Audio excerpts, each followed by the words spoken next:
महाराष्ट्र निर्भय पक्षाचे आर ढेकण यांनी शिरगाव हायवेवरील शबरी हॉटेलजवळ गुजरातहून आलेल्या 40 फूट लांबीच्या ट्रेलरवर स्टिंग ऑपरेशन केले. हा ट्रेलर 9 फूट रुंदीचा असून बाजूला तब्बल 14-15 फूट लोखंडी पत्रे बाहेर निघालेले होते. यामुळे संपूर्ण रस्ता अडथळेला होता व मागे वाहनांची मोठी लाईन लागली होती. चालकाकडे कंटेनर ट्रेलर चालवण्याचा परवाना नसून फक्त हेवी गुड्स परवाना होता. आरटीओ परवान्यातही बाहेर आलेल्या मालास परवानगी नसल्याचे दिसून आले. ढेकण यांनी चालकाला थांबवून विचारपूस केली असता त्याने सगळ्यांना पैसे वाटून आलो असे उघडपणे सांगितल्याचा आरोप आहे.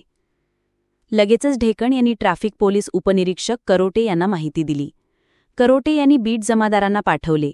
मात्र ढेकण यांच्या म्हणण्यानुसार वरिष्ठांच्या सूचनेवरून ट्रक केवळ 500 रुपयांच्या दंडावर सोडण्यात आला.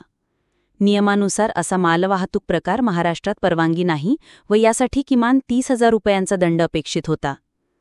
या प्रकरणाची सखोल चौकशी करून संबंधितांवर कठोर कारवाई व्हावी अशी मागणी महाराष्ट्र निर्भय पक्षाने केली असून पोलिसांच्या भूमिकेवर प्रश्नचिन्ह उपस्थित केले आहे. 80 वर्षांची परंपरा, भक्ती कलेचा आणि विश्वासाचा संगम आंबवणे बंधू यांचे श्री गणेश चित्रकला मंदिर. इथे बनतायत शार्दूल मातीच्या, लाल मातीच्या सर्व प्रकारच्या मूर्ती. आता तुमच्या मनातल्या बाप्पासाठी बुकिंग सुरू. लगेच भेट द्या.